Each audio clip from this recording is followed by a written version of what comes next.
I'm Professor Phil Banfield and I'm Chair of BMA Council. And just ask what brings you to the island at this time, because obviously you were here just a few weeks ago.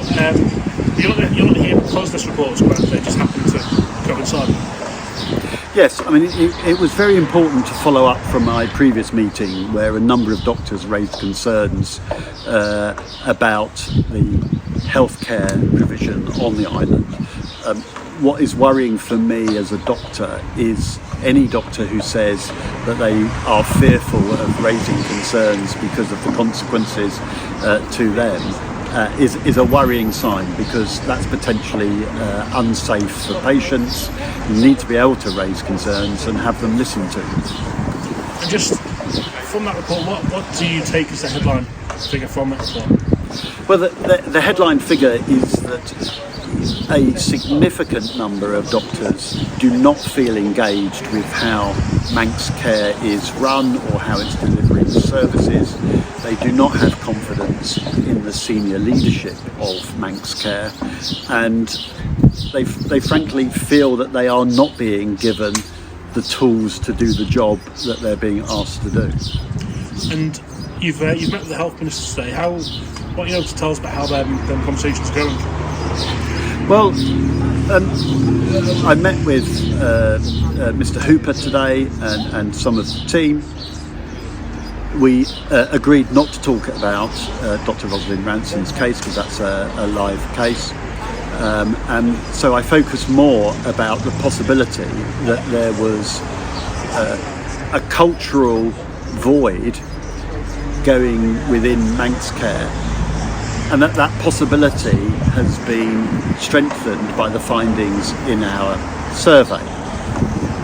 That should be a worry for the Minister, it should be a worry for Manx Care, and we've agreed that the observation that this is a possibility is acknowledged, and therefore that we can do something about it. So I'm quite positive about working with the doctors and then working with Manx Care to make sure that culture improves in very short time frame. Are you more confident than you were 2-3 weeks ago when you were last here that change can happen?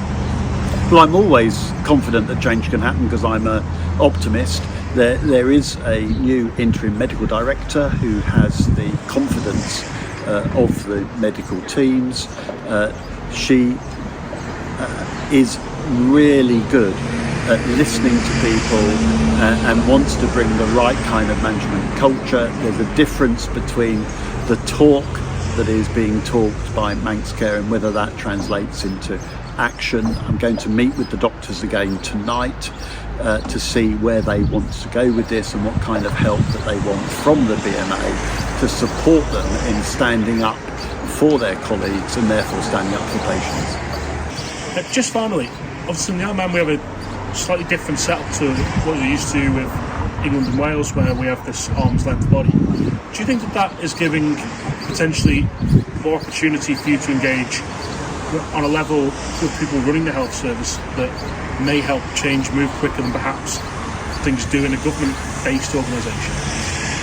Well, I think what you need to have with a healthcare system that's based on the size of an island like the Isle of Man is to make sure that the people on the front line have the access to the people not only running the service but running government as well. And anyone that tries to suppress the knowledge that's needed to run a health service, that's a worrying place to be, and that's something that the Isle of Man needs to think about. So the comment that I've had back from a number of staff is that they are prevented from talking or raising concerns at the highest level. That's not a health system that is safe. The kind of control and command that stops people from raising concerns is not a safe system. And I said finally, but just actually finally on that, you said this on your last visit, you said it again now. Do you think that both Manx Care and the DHSC, are their eyes and ears open to this as you're seeing it? Have they had meetings then, had meetings now? Are they open to the issues that you believe doctors are raising? Well, I'm halfway through my meetings at the moment.